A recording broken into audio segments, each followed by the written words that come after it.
This is Chicago. Doors open on the left at Chicago. Welcome to Chicago. Welcome to Chicago. Welcome to Chicago. This is Chicago. Doors open on the left at Chicago. Welcome to Chicago. You are tuned into the TCSF podcast with Big Z. This week we got JC Dynasty Fantasy Football in the house. Steven is off celebrating his mom's birthday, so happy birthday, Steven's mom. We're coming straight to you from the 606 Media Studios, powered by True Chicago Sports Fans. This episode 239, ready, set, go. And we're fired up to dive into everything that makes Chicago a great sports city. We're brought to you by 606 Media, your ultimate source for all things Chicago. Don't forget to swing by 606media.com and snag your official TCSF podcast t-shirt, or check out the exclusive For the Love of Sports merchandise line. Show off Chicago pride. So go over there, click it, support. There's a lot of cool stuff, a lot of cool options, different types of shirts, hoodies, colorways. So go ahead and give us a look. Let me know if there's something that's not on there that you want to add. We'll definitely can do that for you and accommodate. If you're watching on Facebook, YouTube, or the X, smash that subscribe button. And if you're listening on your favorite podcast, there it is. Please leave us a 5-star review. It means the world to us. Looking for more ways to get involved? Support the show with the monthly subscription at anchor.fm/True Chicago Sports Fans. For a little as 99 cents a month, you can subscribe and be part of the show and keep us going. Every little bit helps. It helps the conversation going. This is how we post every week to week. So, and then while you're here, be sure to subscribe to this channel, which is, part of the 606 family, True Chicago Sports Fans podcast. You can also subscribe to Intoxicated with myself, Big Z, where we dive deep into fascinating life stories with engaging discussions, insightful interviews, and plenty of humor. There's 2 new episodes out there for the Intoxicated Miguel Alvila. Alvila. I can never say his name right. Sorry, Miguel. And then Hooter Moreno, son of Martin Moreno. And funny enough, Fluffy was just here last weekend. So Martin was here, but Hooter was not. Hooter will be here probably towards the end of the month. So hopefully we can hang out and get a meal and a drink. So again, and then you also have Steven's show, No Water on the Weekend with Steven and Sean. It's a pop culture podcast serving up trivia, music, and the latest Chicago-centric news and happenings. So tons of shows. And then we're waiting for JC to gear up his show, and then we'll put that on the website soon. No pressure. All right, strap it in. I'm a failure. What can I tell you? Oh, come on, stop it. Strap in and get ready for an unforgettable ride as we get through the best of Chicago sports, culture, and beyond. Let's get started. Episode 239, ready, set, go. I think we are all ready to go with baseball. This is the exciting part of the year where we get geeked about our baseball teams or baseball team. And no way better to start the baseball season than against the World Series champs, the Los Angeles Dodgers in Tokyo. When you have such a huge baseball presence in Tokyo, and you have Shohei Ohtani and Suzuki, Shota Imanaga and Seiya Suzuki being some of the main stars in the U.S. and for those teams playing over there. So if you don't know, it will be a 5 a.m. start time. So, after watching this or hearing this, go ahead and get some sleep. Wake up around 5 o'clock. First pitch at 5:10. I believe it's on Fox. So I'm pretty sure you can even stream it on foxsports1.com or something like that. So it's going to be made available for everybody to watch. If you're watching, if not, record it like I will and watch it at work. JC, I know we talked off air, but the fans want to know, will you be waking up early as a Cub fan and watching this game? No, I will not. Unfortunately, I stay up late evenings to, let my dogs out as late as possible. Usually that's around like 1 a.m. I try and let them out to do their final business for the evening, so that I can hopefully get, a full 5-6 hours of sleep before they wake me again. So if I do that, then I will not be waking up 4 hours later to watch a baseball game. Sorry. Are you excited? I will record the game and I will watch the game at my own time and place. Yeah, that's, I do have to go to work tomorrow, so definitely don't want to wake up at 5 a.m. and then I'll probably leave the house like at 6:50. I mean, the game might be over by the time I get to work. So definitely I'm gonna put it on the Promethean screen TV thing that we have. I'm just literally gonna record it, plug the laptop to it, and that we're gonna be watching baseball. So it is what it is. We're watching, it's the first game of the season of the MLB series. MLB season. So it's gonna be an exciting Tokyo series. They were already there. They've done some exhibition games versus a couple teams, notably the Tigers, who beat both the Cubs and the Dodgers last couple of days, shut them out both 3-0. So I kind of told JC off air that was kind of like, I think they were trying, but not trying too hard. You had a bunch of players that really are not mainstays or didn't play a full game. So it was kind of like the fourth game of the NFL preseason, where it's like, let's just get everybody healthy into the first game of the season. And yes, it's an exhibition. So what are you expecting out of this series? I mean, I really honestly don't know. Going against a team that has $1 billion on hold, in the way of cap for 6 or 7 different players. I mean, if the Cubs can take 2 out of 3, great. I don't know that it's possible. If we can walk away with 1, that's probably a great thing. But like I said, we'll see what happens. It's going to be hard to beat the Dodgers. We saw that there was I don't know if it was Vegas numbers or whatever, but there's a 19.7% chance for the Dodgers to repeat versus like the Cubs have an 8.5% chance of winning the World Series. So there's a chance. There's a chance. Look, I mean, it's not the White Sox. The White Sox are at 0. I want to put the White Sox at a -10. I don't even know that they have a 0% chance. They have a -10%. Yeah, definitely. They will not be competing for anything but last place. Unless some angels mysteriously like pop up in the outfield and help your team, there is no way the White Sox are winning anything. They are playing the Angels in their home opener, which is pretty funny. You're looking at Yamamoto versus Imanaga. I think this is going to be a great pitching series. I think you're going to see the pitchers dominate early. I don't think the hitters catch up till maybe I want to say mid-April to May is when the batters really start getting warmed up and getting used to live pitching against different pitchers. But I do see a low-scoring game with these two pitchers. I could be wrong, right? The Dodgers or the Cubs can rout each other 13-2 or something like that, which would be amazing. I know Yamamoto, for all things considered, he had a pretty rough start to his season last year, if I remember correctly.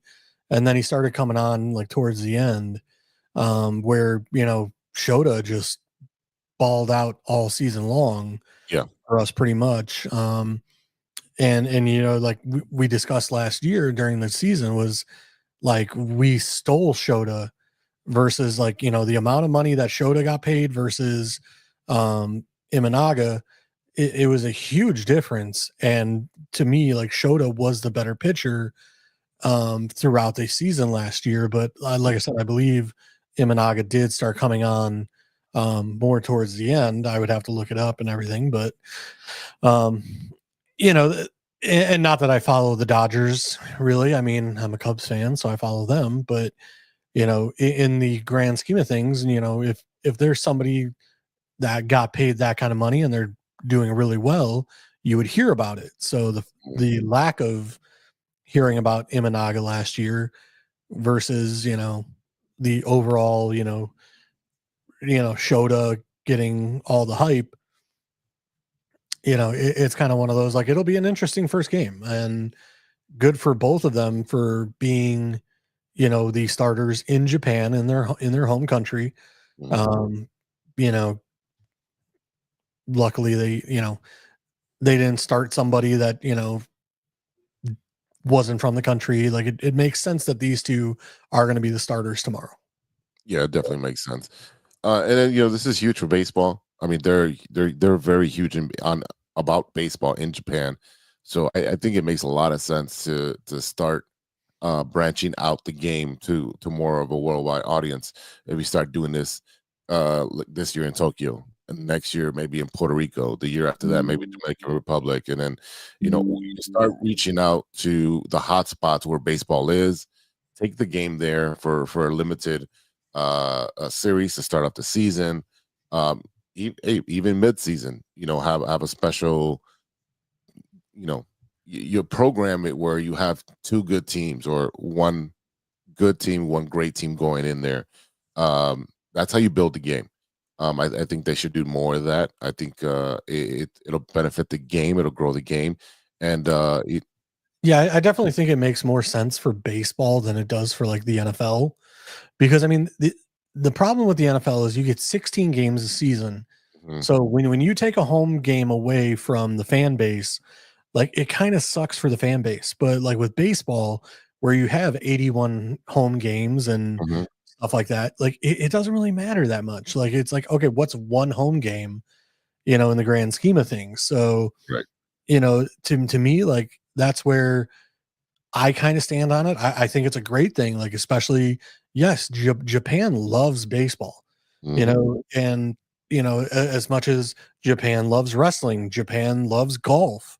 mhm. Um, you know, I don't know that Japan is a hockey and or you know um really, I don't think they really have a big, like they know the NBA, but I don't think like basketball is as big in Japan as baseball.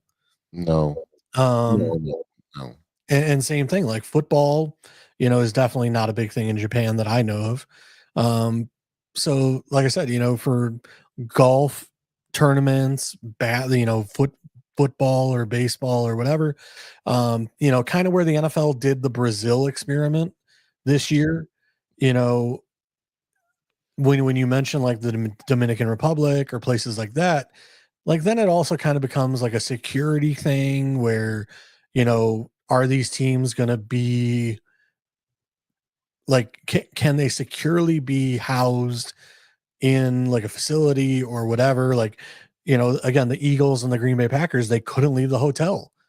They were, That makes sense. or Yeah. they were advised not to leave the hotel when they were in Brazil, which that kind of, not to curse on air, but that sucks. When you go to a place like as a football team or a baseball team, you kind of want to take in the culture a little bit. Especially if you're there for a week. Yes, you still have to, go through meetings, you still have to go through practices, you still have to whatever, but you still at times have the ability to go out, get dinner, get lunches, explore the city a little bit, while you're there. So it's kind of one of those where, especially I believe the Cubs and Dodgers have been out there for what, almost a week and a half now. Mhm. So I'm sure they have gotten around and done some tours and enjoyed it, or at least I hope. I know if I were one of the Cubs, I would be out there. Hey Shota, where are we going? Like, like Yeah. what are we going to do? What are we going to see? Like, I'm only here once. Maybe twice in my life. And I got a tour guide built in. On my home team. Like, take me around, show me everything. Like, it's one of those. It's a lifetime experience. It definitely is, and I think there was some clips going on X or Instagram where they were doing kind of like a cleansing, good luck um, ritual, Mhm. and then you have I seen him take out the samurai sword and take batting practice again with a samurai sword and split balls in half. So like they're having fun with it. They're doing things as a team. I think it's great to do team building like that.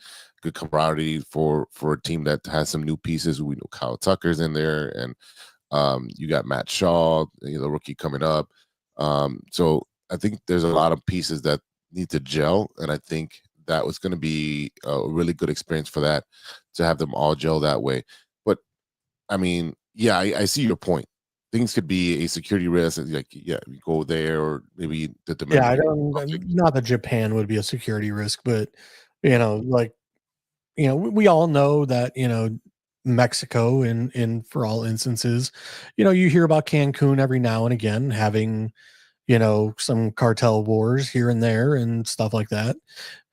But it's one of those where I'm sure the MLB is not going to put billion-dollar players at risk, and No. there would be security in place and etc.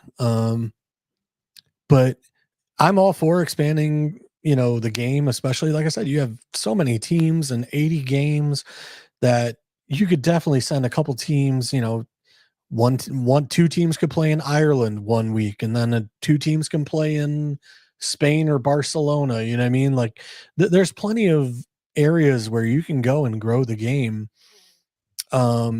Especially in places that,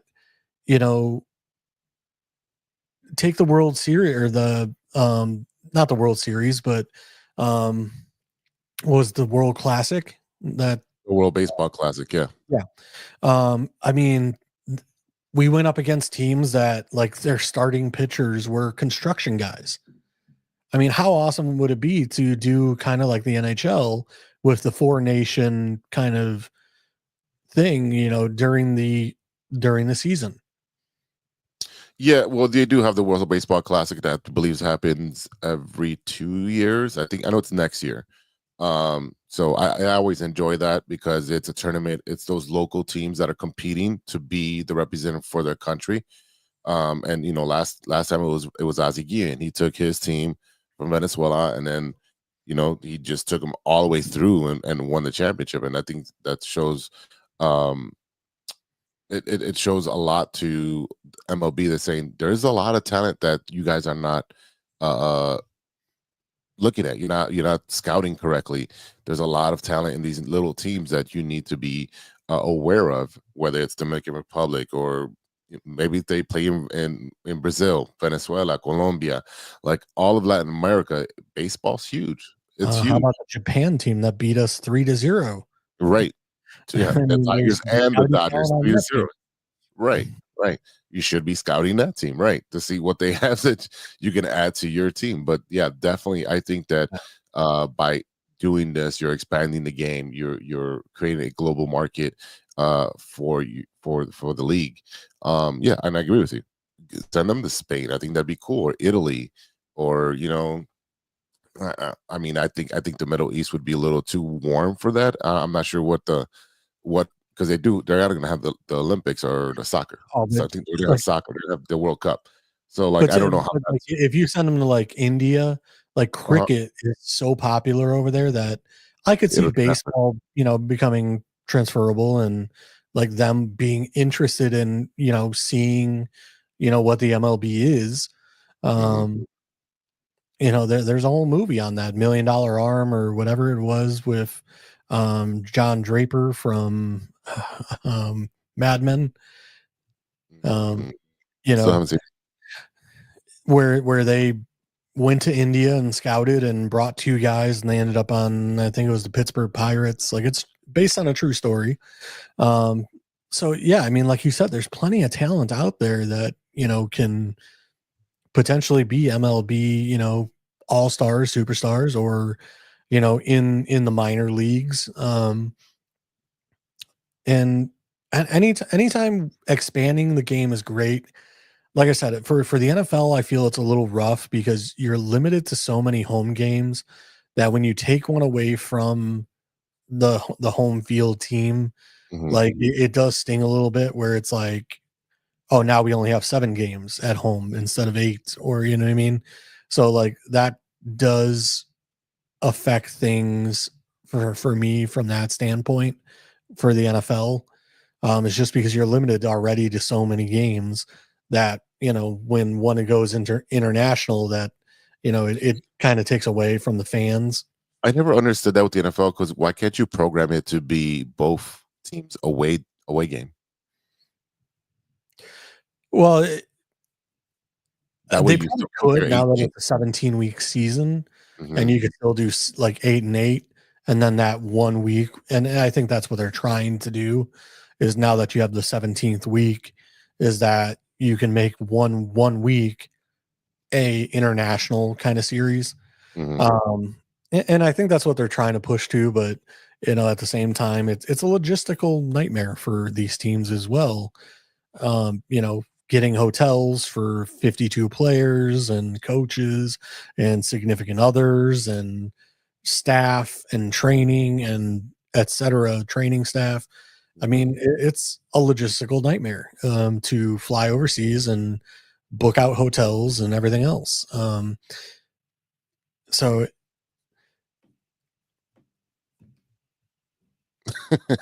yeah, it's hard. It's hard. Yeah. All right. Outcome. Well, what do you think the outcome is of this 2-game series out in Japan?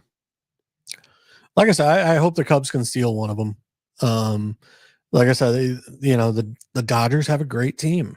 I'm not going to knock them at all, but if we can squeeze one out and, take one out of two, then I'm all for it.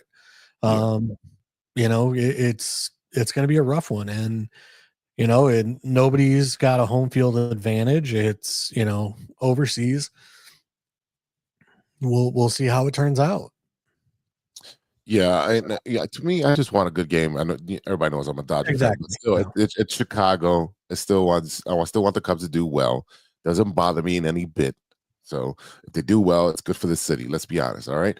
I want a competitive game. I want a 1-0 or even a slugfest, a 13-12 in extra innings, whatever it may be. I do want just an exciting game. I don't want a one-sided blowout or, right. No one's. Yeah.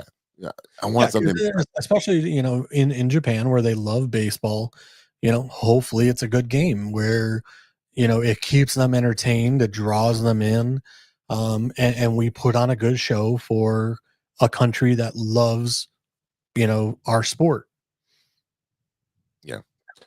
All right, so I kind of go with you. I think they do split, so let's hope for that. I think the Dodgers take the first game and the Cubs take the second game, go home happy on a win. So that's what I'm hoping for. So go Chicago. I don't know. I kind of hope Shota takes game one, and who's going to be starting for us game two? I don't think they've announced, have they? You know what? I had it up here, but I just took it down. Starters. Yeah, because I had heard who the starters are for tomorrow, but right, that's for game two. Let's see, I do have it up here now. Tomorrow's 18th, so you got Shota, and then on 19th, Justin Steele versus Roki Sasaki. Yeah, see, I could see us taking game one, and then game two maybe not. Yeah, what our on the White Sox, one of the rookies that we got from one of the trades, I believe it was from the Crochet trade. His first at bat, he's a catcher. He's a really good stud. Took Roki Sasaki deep on his first pitch against them because they share facilities. So I saw that video. I was like, that's pretty promising. Either he hung something or he's trying to just work on placement. But that rookie said, "No, it's all good. I'm taking that to the yard." So that's why I say, like, I can see them taking game two, because he's going to be on a new team, playing against American baseballers. So I can see where the difference may be. So yeah, I mean, for the most part, I mean, Shota's had even Ohtani's number most of the time. Mm-hmm. He's rung him up, more than a few times. So, like I said, Shota, if anything, I think Shota's the guy that gives us the best chance to win a game. If he can go 7-8 innings, and give us a full bullpen pitching, I have a feeling that we could take it if, but like you said, the bats are not always there at the beginning of the season. So we'll see what happens. Yeah, definitely. Switching over to the south side really quick. There's a bunch of still like there's some injuries going on. I know they cut Joey Gallo, and then he tweeted out that he's gonna come back as a pitcher. He said he's done with the outfield. I'm like, dude, you couldn't hit for a lick, so I don't know if you can pitch. You may have a strong arm, but pitching over a long season is not an easy thing or an easy transition. You can't just jump in there. But yeah, he was cut. I didn't think he was going to make it in there. You have Benintendi with the broken hand, out 4 to 6 weeks. You still have Soroka injured. You had who just got injured? What's his name right here? Austin Slater out 2 to 3 weeks with a sprained left oblique. Lots of stuff. Oh, look at this. Look at this guy. Look at this guy. But are we wrapping up again? No, we just wrapped up the Cubs, but since you be the Cub fan, let me wrap up my White Sox segment, and then you can jump back on the Cubs. All right, I'm good with beating up on the Sox. It's all right. And the rest of MLB, I can do both. The rest of MLB will take care of that for you. Okay, you don't have to do any of that. Every other team will do that for you. Don't worry. Yeah, every other team is gonna beat up. Hey, look, I just need a 20-game improvement, and I'll be happy with that. Jesse Schultz is injured. They've got a bunch of injuries already. So I don't know. I think one of the guys was it Vargas? Our second baseman. He's just a 1 year. I can't even remember his name right now, but he has a toe fracture, so he's gonna be out for a little bit. So at this point, put as many kids out there that you think are ready to play. You know, I know we have great pitching, and they've been sent out already for AAA, AA, but a lot of these players are not going to be ready for a year or two. So I'm patient. I know we're going to lose 100 games easily. So if we win 60, I'm good with that, and I win my bet against Steven. So definitely. But either way, me and Ivan are going to both these openers. So it is going to be a good time on both sides of town. Yeah, Ivan, give me your impression of what's going to happen with the Dodgers and the Cubs over in Tokyo at 5 a.m. Well, hopefully it's just a good game, right? Hopefully have a nice little classic 2-game set here, to start off the season. Honestly, I hope Shohei hits a bomb. I hope Seiya hits a bomb. I hope the Japanese players show out, for their home country. And the Cubs win. Like, that's all you could really ask for at this point. Hopefully the Cubs win. Hopefully it's 2 good games, because I'm waking up at 5 o'clock in the fucking morning for this. So you are waking up. Okay. So yeah. So I'm going to bed right after this is done. Like, I'm going to finish this beer. I think I have one more period left in that little hockey game I got over there on the PlayStation, and then I'm done. We're going to bed. It's kiss them goodnight, and that's it. We're going to wait for the Cubbies in the morning. But like I said, I just, for me, a good game. I hope the Cubs, you could see the Cubs play well. You could see, the bullpen really perform, kind of see what it is that might get the fans excited about the Cubs this year. I want to see Tucker do something against the Dodgers. Let's see if he could really turn it on when the lights are on, when it's actual game time and not just pretend games. Mm-hmm. Yeah. Are you going to wake up with the old style in a Malort? I got a couple Yinglings. Like I said, just call me Anakin, baby. I just been, ever since they came here, I just been slanging Yinglings left and right. But like I said, I'll have my beverages that, I'll have some beverages. It'll be 5 in the morning, but they're drinking over in Tokyo. What do you want me to do? I'm watching a Cubs game. Harry would be disappointed if you did it. He wouldn't be looking down happy, I'll tell you that much. So we were before you came out, we were talking about the expansion of MLB going to different countries to start the season, and how do you feel about that, and how does it grow the game? I mean, MLB is a global brand. We talk about the NBA being a global brand. MLB was like the original global brand. You know what I'm saying? Like, people, you knew baseball back in the day, before you knew basketball from other countries. It's just what it was back, you know what I'm saying? So it's been a global brand, I would consider, for a long time, but you're starting to see an uptick in other countries that you wouldn't, think about, I think there was a Croatian team. Didn't Bauer go play against the Swedish team, the national team? Like, there's so many baseball teams and nations that are adopting baseball, as you know, one of the sports that they play. I'm happy that they're going out and they're also showcasing some of their players. Like the Cubs played, you know, I don't know if you guys also know, they played the Hanshin Tigers and they played the Tokyo the Giants. Mm-hmm. So they played those guys in the past 2 mornings at 5 a.m. So I haven't been up at 5 a.m. for those games. I've caught the replay at about like 10 or whatever, but like that got that showcase, you know, some of the quality players that are in Japan, young players that are in Japan, can't quite, you know, head over to the States or whatever. But those are guys that are, I would consider in the pipeline, especially if you know, if the MLB continues to, I guess, extend these showcases or these travel, you know, exhibits or exhibitions or whatever. I think it's fantastic for baseball. I think it's very awesome to see baseball in different countries. It's just a different aesthetic. You know what I'm saying? Like we've all seen. I'm pretty sure we've all seen, you know, majority of the major league parks on TV or whatever. But to see it different aspects, to see different cultures, it's kind of it's pretty badass that they love baseball, especially in Japan, as much as we do. My biggest thing is the fans, like the fan experience that you're seeing from a different culture, right? So like when Joker would be like, oh, you know, oh, the fans were going crazy. He's like, have you seen a basketball game in my country? The stadium is shaking from everybody just shit on fire. Yeah. Right. Yeah, exactly. Have you been to a soccer game outside the country? It's nuts. Okay.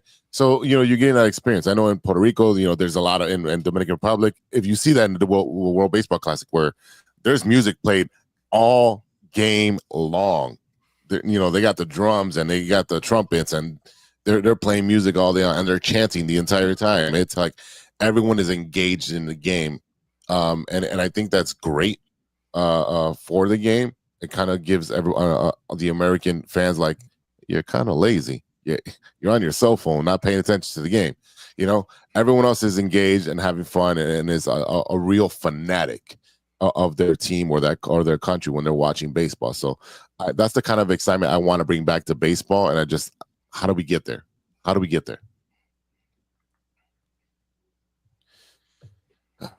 I don't have the answer. I don't know. I don't have the answer. I wanted to say something, but I was like, yeah, I don't know. I don't know. If we had the answer, we'd be working for an MLB team right now, right? Exactly. I'd be the commissioner. But well, I think a lot of the old school mentality of like, you know, you can't bat flip, you can't do this, you can't. The old school MLB rules need to change a little bit. I mean, I understand like you don't want to go crazy, but I mean, you got to let your emotions, you know, go a little bit, you know, in instances, and then not have some guy get his butt hurt and then, you know, have to throw at a batter on the next, you know. Mm-hmm. Yeah, the Nolan Ryans. Yeah, the Nolan Ryans, don't step inside my zone or I'm going to throw at your head. You know, those days are done. Those days are done. Like, at the end of the day, we want player safety because they're, like Ivan said. Don't get me wrong. Like, there are players that, like Rizzo constantly hugged the plate. And sometimes, like, you know, I used to pitch in Little League and everything else. And, you know, when a guy hugs the plate too much, like, it's annoying because you don't have that space, you know. And that's why Rizzo had as a pitcher, you don't even feel comfortable. So sometimes you got to throw one in there just to get him to back up just a little bit. And then, but you're not being malicious. You're not trying to hit him in the head. You're trying to get him, back him off the plate. That's different. Right. Yeah, you're not intentionally trying to, like, you're not trying to hit Ohtani. Like, dude, that's the $600 million man or whatever, how much he got paid. Like, I don't care. Your team paid him that, not me. Yeah, right. Not mine. Speaking of your team, Ricketts was on. He was on MSNBC. Did you guys see that? No, I did not. So essentially, he's being interviewed about the Cubs, and he said we still don't make money. Is that what he's saying?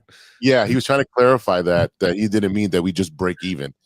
You know, so he was getting pressed, and essentially, just to paraphrase it, he said that he's since his tenure, they've spent over $1 billion in Wrigley Field and the surrounding area, and this and that. Wouldn't you want the $1 billion, you know, spent on the team to win more championships?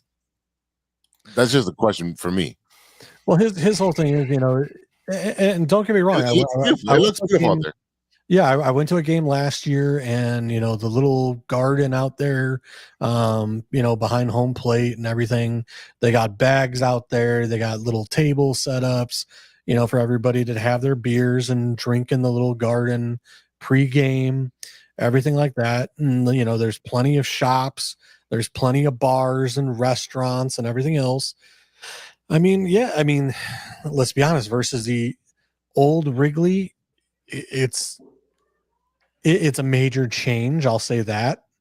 You know, when I was a kid, you go there and it was a baseball field inside of a neighborhood. Now it's, you know, more of a baseball field and less of a neighborhood. You know, they've pretty much bought all the rooftops and buildings with the rooftops. They've pretty much changed everything around that area. Yeah, everything's corporate now. There's no mom and pop. You think about it, there's no more John Barleycorn. There's no more, you know, what was it, Crow's Nest, and then there is, you know, the, God, I wish I could remember half the bars I used to patron down there. There are still bars, you know, like some of them, like some of them left, but some of them didn't. Like Old Crow is no longer a bar. It's, you know, right. Yeah. I mean, like I said, for your main staples, like, yeah, you still got, you know, Cubby Bear, you still got, you know, all that stuff, but you know, some of the main strip there, it's not bars like it used to be. Like, they're businesses and everything else now, and it's not that same Wrigley feel from, you know, when I was 12 to 25. You know, it's like now I go down there and I'm like, I don't even recognize Wrigleyville anymore. No, it's completely different. Yeah. So. I mean, like, as far as like the warm feeling that you get, I think that's kind of gone, you know, where it is the neighborhood. It is like you're walking out and it's not like, oh, here's this big ass giant hotel. Here's, you know, Lucky Strike. Here's Target and all this, and these kind of like, it's very corporate now. These giant buildings that are, you know, just amongst residential neighborhoods. I understand that part. For me, I like it. I like the new aesthetic, even because it can be overwhelming. I can agree, but it's just they gave you so much more, right? If how Wrigley was, like, they were able to find a way to keep Wrigley, and then on top of that, give it a freaking huge makeover, right? I'm sure, Jose, if they could do something with Comiskey, the old Comiskey, I'm sure somebody would have begged them to do it. You know, it's just it's hard to say goodbye, and I agree with that kind of nostalgic part of it. It's hard to say goodbye to it, but I think there was there's a sacrifice that needed to be made in order to put the Cubs forward, but there's also needs to be spending and no, you know, pussyfooting around in order to get the Cubs to where we want to be. Like, I understand you got a top-notch manager and shit like that, but you still need to be able to and willing to pay top dollar to keep some talent around and bring some talent in. Yeah, and especially if you traded one of your high prospects for essentially a rental because you didn't re-sign him when you made the trade, and he said, I'm going to free agency at the end of the year. I don't know what you guys are talking about. So you gave away one of your high prospects that you've been working to build up your farm system and to bring them all together like you did in 2015 and 2016, and now you're kind of putting a rental out there, but you're not spending money. It's like, what are we doing here? What lane are we in? Are we going to go with a youth movement? Are we just, you know, plug and play? Are we just appeasing to our fans? Here's our big splash, or are we signing big name free agents? They're not doing none of those, really. They're not doing either one of those. Like, they're not. There's no lane there. They're appeasing you, but at the same time, they're not making the team that much better. Like I said, like we traded Belly to get Tucker, you know, and gave away Belly. You gave away Belly. I know. Which, I mean, let's be honest. We you know, Belly, he was hit or miss so much last year. You know, he'd go on a hot streak and then he'd go missing. and unfortunately, when we were talking in that June, July, and we're sitting here like the Cubs are falling off, it's one of those, like, I really think that the Cubs went out looking for more consistency out of players rather than, what Belly could offer. But yeah, I mean, we'll I agree with everything we're saying about Wrigley. I am so happy that we were able to save Wrigley Field and keep it Wrigley. Yeah, we put up jumbotrons, we did all that, whatever. I don't care, because we still have the old scoreboard right in center field. Mhm. We still have the ivy. We still have the the ridiculous basket. In the outfield. We still have the bleachers and the bleacher bums, right? As for everything underneath that has been modernized, we have weight rooms down there, batting cages, health and recovery facilities, and everything else that the players have deserved for years and Mhm. now finally have, is great. Like I said, as for Wrigleyville itself, like, I kind of hate the corporization, how do I say, the corporate feel now rather than that neighborhood feel. Like I said, like, you just walk up and down, and like the restaurants and the bars change names like every season now, Yep. or like they don't exist anymore. Like, it's just weird. And like I said, you go from small town bar owners to, this corporate, whatever, and they change their names every 2 years to just stay the hot place, or, whatever. And then, they do a shut down for 3 months, do a full remodel, open up as something else so that it's the new hotspot again. And like I said, that's just the corporatization of Wrigleyville. And, Which they're the ones making all the money off it, because if there's their buildings, the rent's being paid. You put advertisement everywhere, in the dugout, in the field, everywhere. So I don't want to hear him cry poor. I don't want to hear you cry poor. yeah, no, let's be honest. We all, when he cried and said like, "Oh, we barely break even," everybody was like, come on, really? We know you make money. Stop. Right. Exactly. All right, boys, let's take a quick break. And on the other side, we're going to talk about our Chicago Bears, what they've done, and what's the next outlook or next player to be signed. So we'll be right back after a word from our sponsors. Hey there, Chicago enthusiasts. Are you ready to take your fandom to the next level? The True Chicago Sports Fan Podcast has got you covered with some serious cool merch that screams Chicago pride. From cozy sweaters to trendy tank tops, we got it all. Show off your love for the city with our iconic red, white, and blue logo, or stand out with our exclusive collection for the love of sports. Whether you're lounging at home, breaking a sweat at the gym, or cheering on your team at a game, our gear is a must-have for all you diehard Chicago sports fans out there. Don't hesitate. Visit bonfire.com/store/606-media-store/. Or simply just click the link in the description and snag your gear ASAP. Get ready to make some noise, show your pride, and embrace the Chicago spirit with True Chicago Sports Fan Podcast merch. Designed for you, the ultimate fan, for the love of sports. Hey guys, it's Steven. And this is Sean, and you are listening to True Chicago Sports Fans. Don't forget to listen to Nowhere on the Weekend. New episodes on Monday. You can find us anywhere you listen to podcasts. Yeah, so we're going to go do a couple of shots, so let's kick it back over to Big Z. Nowhere on the Weekend. Welcome back to the TCSF podcast with Big Z, JC, Dynasty Fantasy Football, and Ivan, the Terrible, from the Tape Never Lies Network.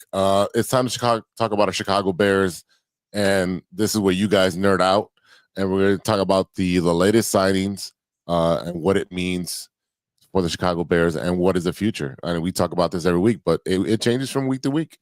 JC, who have the Bears signed recently? Omalad Zacchaeus from the Washington Commanders. It's a nice signing for a wide receiver 3, wide receiver 4. He also does some punt returning.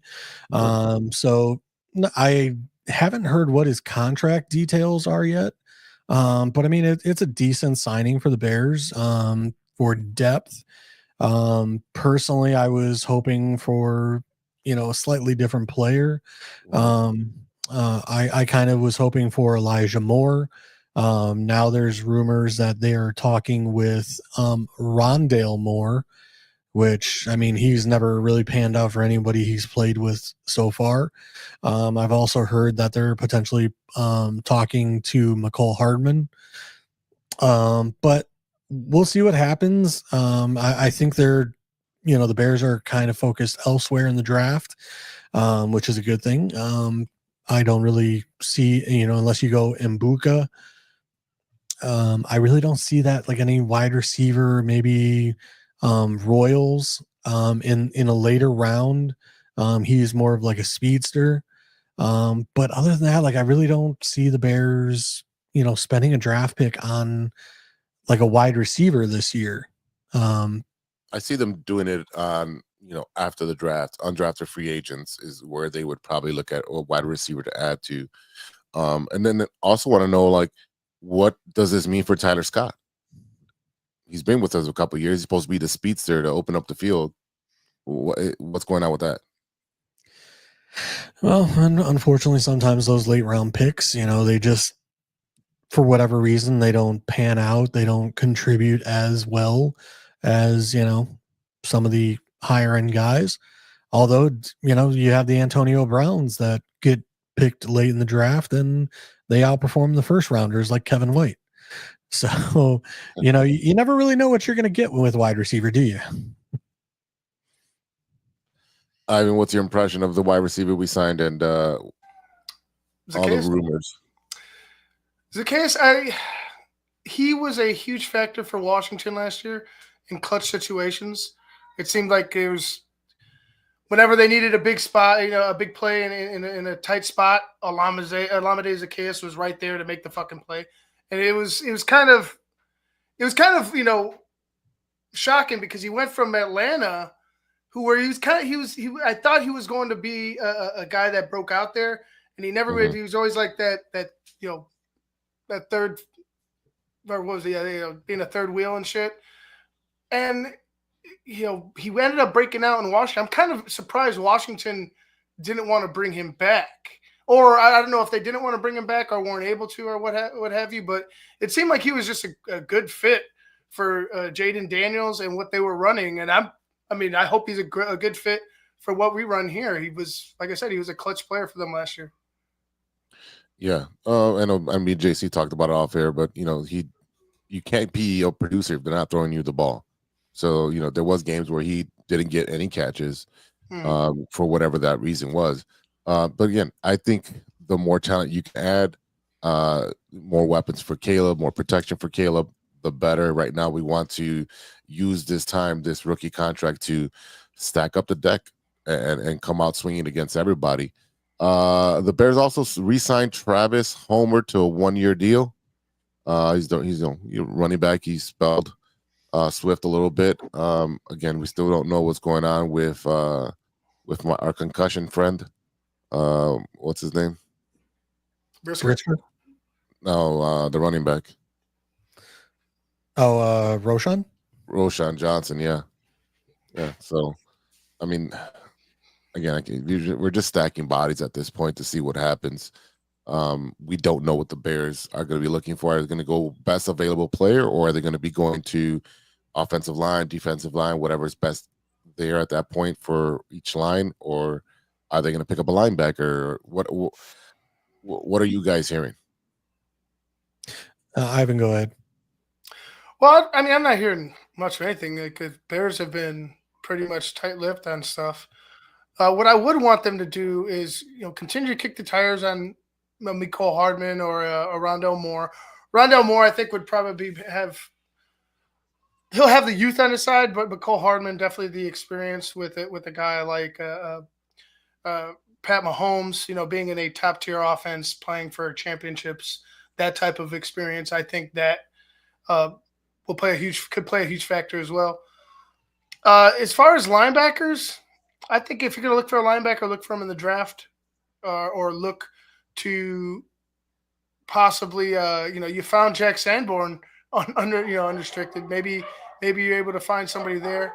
I don't think you need to go ahead and make a huge investment on the linebacker position, but if you are, if the Bears are very adamant about a guy at the bottom, in the bottom half of the draft, maybe 6th round, 7th round, and they think they could get a guy there that will help them, go ahead, kick the tires on him. But I think safety is that dark horse position that we talked about before with Brisker and his concussions.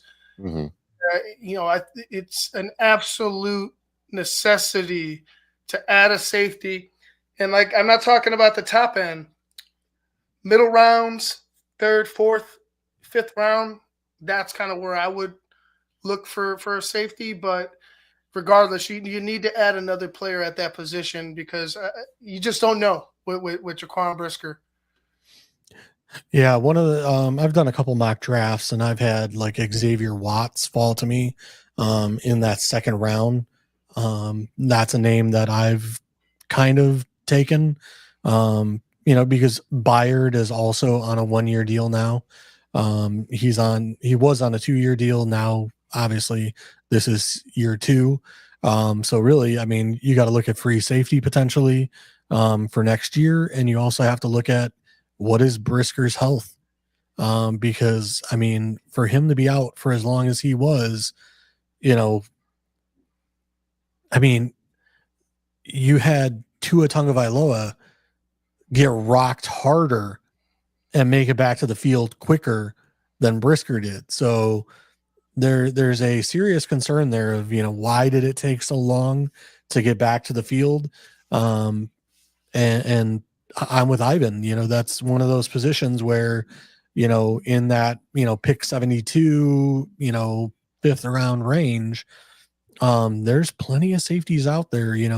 If it's not the top tier guy, like Malachi Stark or, Xavier Watt or whoever, but there's a couple guys there in the 3rd, 4th, 5th round that can definitely help out the team.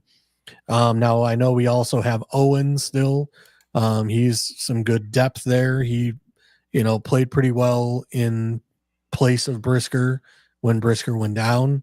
But it's still one of those, we could still use at least a free safety or a big body in the box, strong safety, waiting in the wings. We definitely don't do that at 10. But we'll see what happens. Yeah, there's a lot of possibilities with the 10 pick. Obviously we're talking about offensive line. What do you guys think about, if they went running back or tight end? At what pick? 10? 10? I would throw something through my screen. Same. I keep seeing that we have Warren, mock to us. Yeah, Tyler Warren. And he's a great player. He is very much like a George Kittle. He loves to block. And, yes, he has 104 catches and he had a fantastic season last year. But here's the problem. We spent a top 1st round pick on Cole Kmet not that long ago. So unless you're telling me we're moving on from Cole Kmet, we're trading him, or we're going to cut him at the end of the season, unless that's what you're telling me, there is no reason to take a tight end, in my opinion. You can get in a UDFA, you can get a guy in the 4th, 5th, 6th round that I'd be more than happy with. To me, to take him at 10 would be a waste. Genty, okay. We've already seen that, Swift did not pan out with the Lions the first time around. He played under Ben Johnson. So is that an indication that Ben Johnson is not a Swift? He's not a Swiftie. Yeah, he's not a Swiftie. Exactly. So if you're telling me he is not a Swiftie, then okay, I can see where Genty has the possibility. I don't like it.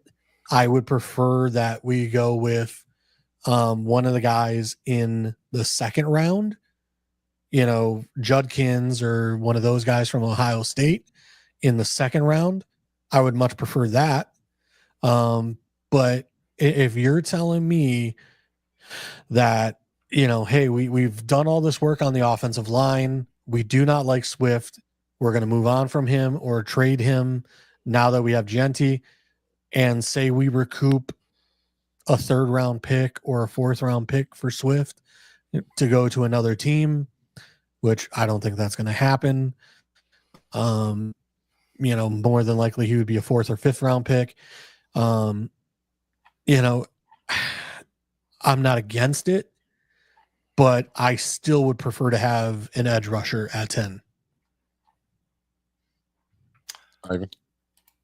No, I mean, I agree with JC at edge rusher at 10. Like, to me, there's no scenario where we need to be entertaining a luxury pick at 10, especially the way that this draft is laid out for running backs. Like, you can pick your poison with these guys in the 2nd round and later. Like, if you want, there's guys that are out there that'll be able to help out this team. But the balls you would have as Ryan Poles to come out here after fucking preaching all this shit and go ahead and draft fucking Genti. And we know it's not completely fixed. We have our starting 5, but we have our starting 5 on paper right now, right? Mm-hmm. What about the backups? Do you trust Bates to stay healthy? Do you trust who's going to stay? Tevin's not going to be here. Nope, who's going to back him up? So there's priorities that need to be, handled before you go after a luxury pick. Mainly an offensive lineman and a defensive lineman before you go after your running back. That's it. And you might even have to go ahead and get one more of either one of those before you get the running back as well. Yeah, it's like getting rims when your tires are bald. Get the tires first and then get rims later. Right. Yeah, I was looking at a couple of mock drafts, because JC has taught me how to do those. But if they were to go, let's say with the 39 pick, they get Talik Williams, defensive tackle, Ohio State, Donovan Jackson, offensive, obviously a guard, out of Ohio State. You got Thomas Isaiah. I guess that's how I say it. It's spelled differently. Isaiah Thomas, a cornerback, Florida State. Slavion Jones, edge rusher, LSU. Jackson Hawes, tight end out of Georgia Tech at 233, and then out of 240, Jalen Travis, offensive tackle out of Iowa State. Is that a successful draft? I mean, they had Gentry at 10, so I'm not touching that. Well, here I did a mock draft a week ago. Let me pull it up here. Mm-hmm. This was no trades because I do not subscribe to PFF. So here's what I did with no trades. I took James Pierce Jr. at 10 because I'm sorry, Bears. Let's take a felon for once. All right. Let's take that top tier talent. Was he convicted? Was he convicted? No, he just has some character issues. Allegedly. It's pretty well known out there in the whole NFL scouting, whatever, that he has some attitude issues. Oh no, I'm just saying whatever he did, allegedly, right? Allegedly, according to the law, allegedly. I didn't. All I said is he has an attitude, but to me, he is, other than like, unless you're moving up to get Abdul Carter, Pierce is like the number 2. However, he will not go number 2 because of the off-field issues and the character concerns, which to me, that's where the Bears come in. And hey, maybe we finally take that guy that is the top tier talent, but might have some character concerns. We might have some, now. We might have some vets that can, take control there. All right. So I took James Pierce at 10. There is a couple other guys, Shadur Shamar Stewart. Don't necessarily have Christmas pedigree, but don't have the character concerns, right? Round 2, number 39. I took Xavier Watts, safety. Round 2, number 41, took Quinshon Judkins. Round 3, pick 72, Omar Norton-Lott, defensive tackle. Those were my 4 picks that I took in that first area. Got a B- on that because, they think that we don't need safety, which we don't necessarily, but I'm looking long term. So to me, Xavier Watts is way better than a C+ on our team long term. Quinshon Judkins, they gave us a C.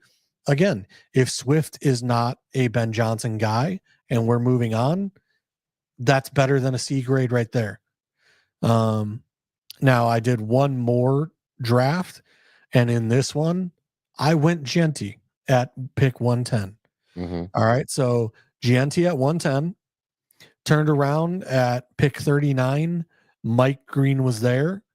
Took him at pick 41. I took Kenneth Grant, defensive tackle out of Michigan, who is the running mate of Mason Graham. Pick 72, I took Lathan Ransom, safety out of Ohio State. Pick 148, I took a linebacker, and I'm trying to fix my screen here. Demetrius Knight. Pick 233, I took a tight end, Thomas Fedone. And then pick 240, Isis Waxer, cornerback out of Villanova. Because I still think cornerback is somewhat of an issue for our team. Yes, we have Kyle Gordon. Yes, we have Stevenson. However, Stevenson was kind of all over the place last year after the blown coverage play. So it's one of those, like, I could see us potentially, if we have the chance of getting a running mate across from Jalen Johnson and having 2 lockdown corners, guess what? That just helps our defensive line even more if, like, wide receivers can't get open. So I'm not against a corner going high in the draft either. If they feel they're the best player available at 10, and we take a guy like Will Johnson or I forget the other corner. It's B something, Badaros or some. It's B something, but I can't remember his name at the moment. You got the nerd out. Definitely nerded out with the drafts. Yeah, that's a lot of film. But this is what I love is, because, unfortunately, we all know the NFL is a young man's game, and the youth is the future. So it's one of those, and again, I'm not against taking an offensive lineman still, in Will Campbell or Membu, if they're there. But in the 2 mock drafts that I just spoke about, both those guys were gone before pick 10. And again, my opinion is you do not spend a top 10 pick on a tight end. I mean, unless you know for fact that kid is going to be the next Kelsey, Kittle, etc., you don't do it. It's not a position of that caliber. I mean, you go look at the Baltimore Ravens and their tight end who outplayed Mark Andrews last year. I can't think of his name off the top of my head. He used to be on my fantasy team, and unfortunately I let him go because I had way too many tight ends. He was out of Coastal Carolina, but I can't think of his name right now. But you can find tight ends, especially pass blocking tight ends out there that can get the job done. We've already signed Smythe. So do we really need Warren? I don't think so. Oh man, it's a lot of nerd talk there. Ivan, talk nerd to me. Oh, I mean, I'm with the tight end idea. Just like I said later, like there's things that need to be addressed, and it's 3 of them start with linemen, right? Like all three are linemen, right? So go after 3 linemen, in my opinion, to start off your draft. Then you can go ahead and start to finagle some other things. I think you trade 10. I think you trade 10, you drop back hopefully to the middle teens, and you accumulate maybe another draft pick in the top 100 area, hopefully bottom half of the second or third. Hopefully wants somebody that badly that they'll willing to go ahead and jump up, and obviously you're going to add some more draft picks on top of that. I feel like maybe one more draft pick. If they're trading maybe 7 spots, you might be able to get yourself 3. But yeah, tight end would be a pick that another luxury. You're looking at a luxury. So Tyler Warren, we have a tight end. We have 2 tight ends in place. Yeah, I would love to add a third, no doubt. But is that worth passing up on top tier talent at line, at either side of the ball that we desperately need? Right, we need the depth now because you have starters, but the majority of your starters have been in the league. The youngest guy is Darnell Wright on the right side. He's been in the league a few years now. So it's time to start building depth and adding guys that you can go ahead and bring right up and plug right in when some of these older guys like a Dolman, like a Towney, they get to the end of their contracts and you have to make decisions on them. Well, now you don't have to make this, 2 decisions and finding another replacement for them. You can make a decision on the contract and whether you want to keep the player because you have a guy waiting in the wings that could step up and do the job because you drafted him, right? That's doubling that. That's making sure you're investing now and in the future. That would make me happy. Yeah, that's the thing, right? Like, so we still have not extended Joe Thuney.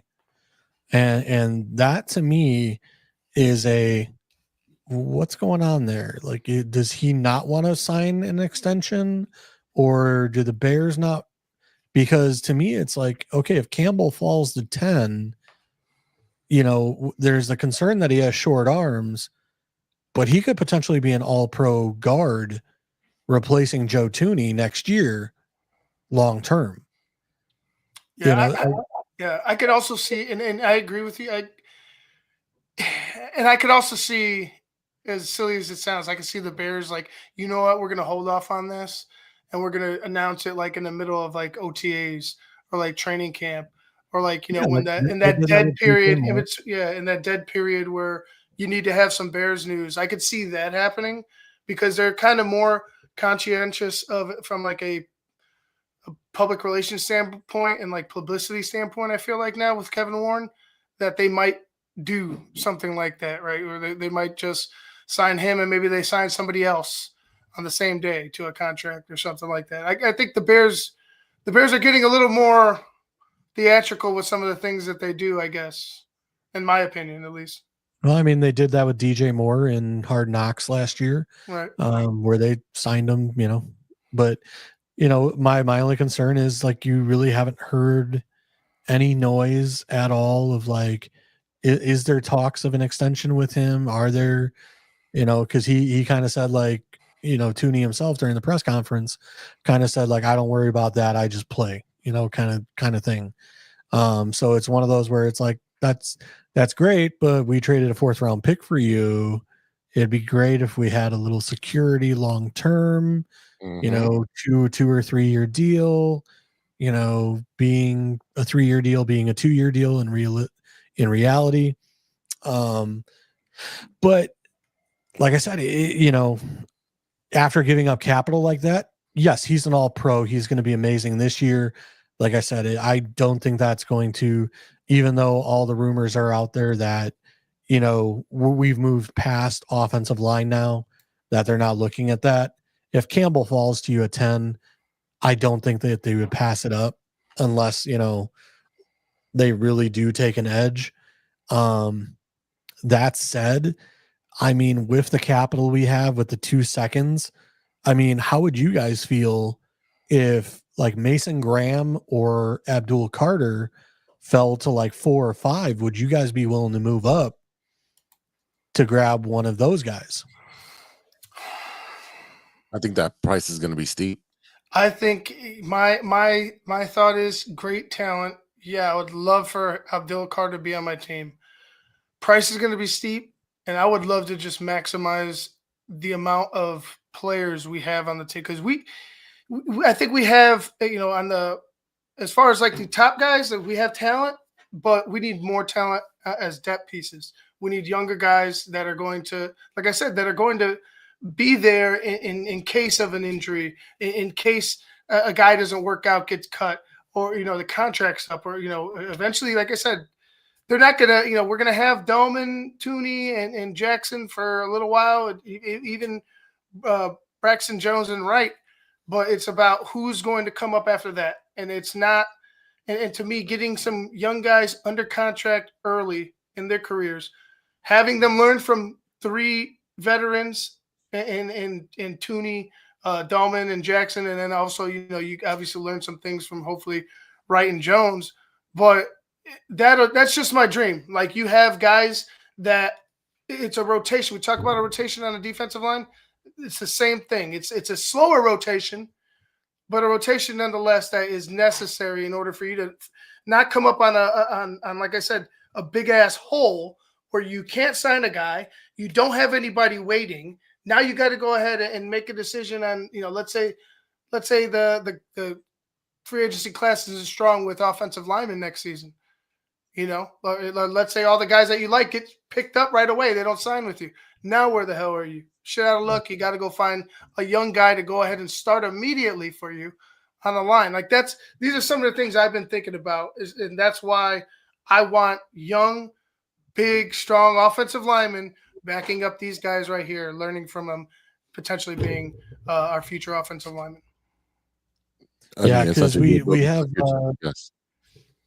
I know we have is it Bill Murray? Mm-hmm. Didn't we cut Bates loose, didn't we? Or is he still on the team? No, I don't think we cut Bates. Okay. And then we also have the offensive tackle from BYU that we took in the 3rd round last year. Now, granted, he looked like a turnstile in the one game. Unfortunately, he's from Illinois. Oh, Yale. Yeah, they both have the Y, Right, I get it. Yale and B. But I mean, he's was it Hinsdale kid? He's up. Am I still here, or did I freeze up? You're cutting in and out. Yeah. Like I said, so we do have depth there on offensive line, but I agree with you 100%, Ivan. Like I could definitely go for an upgrade. I think we're losing JC. So definitely we do need to upgrade, and just like I agree with Ivan, we do need guys that are going to be in the rotation. Even Ben Johnson said it. We need 7, 8, 9, 10 guys on the offensive line to rotate them in to keep the regulars fresh, and you got young players to get experience and learn from these veterans. So definitely something that we are all in agreement with, and we want sustained success for the Chicago Bears. All right, I got a quick question for you. And I want to stir the pot a little bit, and I know you guys are Frosty fans, and Wendy's will be coming out with 6 different new Frosties in the next year, and I want to know if you would try any of these. First up would be caramel swirl. Yep. Yeah, I'm a caramel guy, or caramel, however you want to say it. Remember they had that Shaq commercial, the caramel. I love that fucking caramel. That's because he got a bunch of marbles in his mouth when he talks. Caramel. Yeah, that was it a Crunch Bar? Was it a Crunch Bar? Yeah. Brownie batter. Nope. Yeah, I'm not going. The ladies will, and JC. Yeah. SpongeBob Under the Sea. So I'm guessing it's some type of pineapple. That sounds. They did that one before. Yeah, Under the Sea. And yeah, it, that's what it's called. SpongeBob Under the they've Sea. actually done that one before, and a friend of mine had it. But it's kind of weird because it's just like a vanilla frosty, and then like they put like pineapple chunks or like a pineapple Marmalade. kind of like a marmalade in there. So it's not mixed in like a true McFlurry or a true It's kind of more like McFlurry a parfait. Yeah. Correct. Yeah. I'd try it. I'm a big pineapple guy. Oreo brownie twist. So that one does look like a McFlurry, but anything Oreos is going to be good, right? Yep. Strawberry Pop-Tarts. I might have to. I might have to because I kind of dig strawberry Pop-Tarts. I would. Go ahead, JC. What? I was going to say, I'm one of those people, like, I'll try anything once. Right. I think that's a one-time thing. Unless it like wins me over, I'll try that one time. The others I might go to a few times.